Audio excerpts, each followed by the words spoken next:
Good afternoon, ladies and gentlemen. Again, it's my pleasure to introduce Lt.Gen. Charles Bouchard of the Canadian Forces, Commander, Joint Task Force Commander for NATO's Libya Response Operations, codenamed Operation Unified Protector.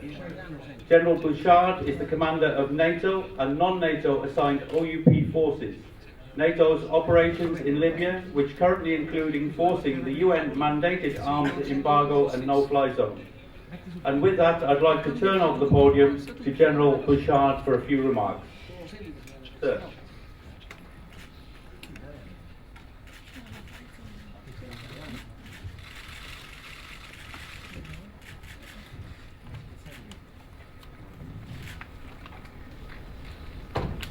Well, thank you all very much for coming here today. I also want to thank Brussels again for connecting us in their news conference. Good afternoon, Brussels. Let me kick this off by saying that NATO is now exercising the full spectrum of maritime and air operations. On Thursday morning, this morning, at 0600 hours, Greenwich Mean Time, NATO took the sole command of international air operations over Libya.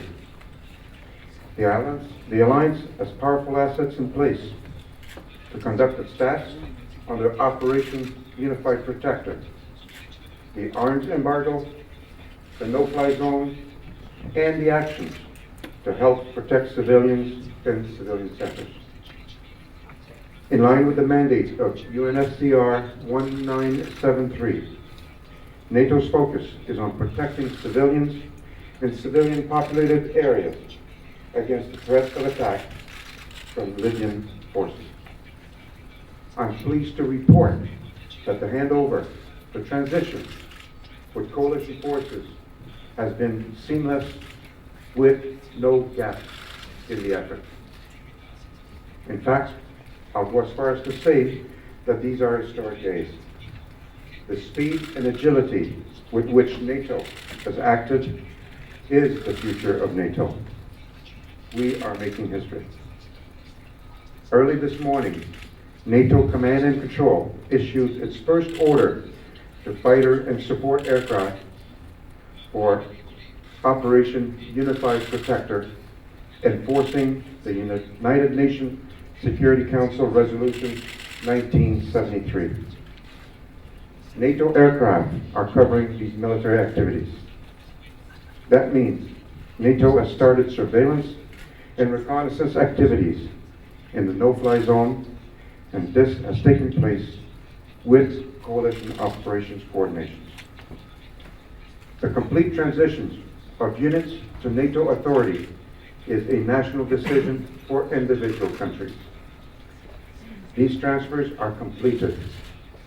NATO is fully responsible for the military effort.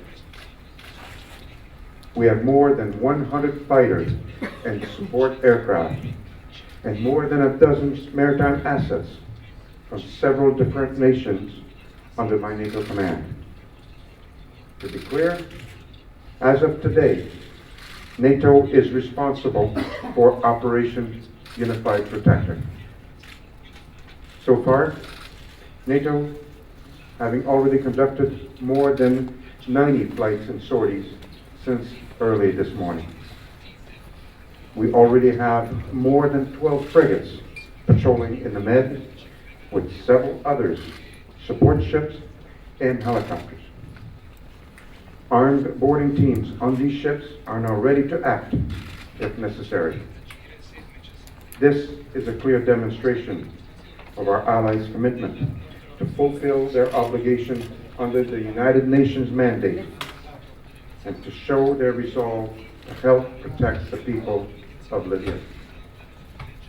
That means NATO ships, submarines, and aircraft are fully enforcing now the UN Resolution 1973.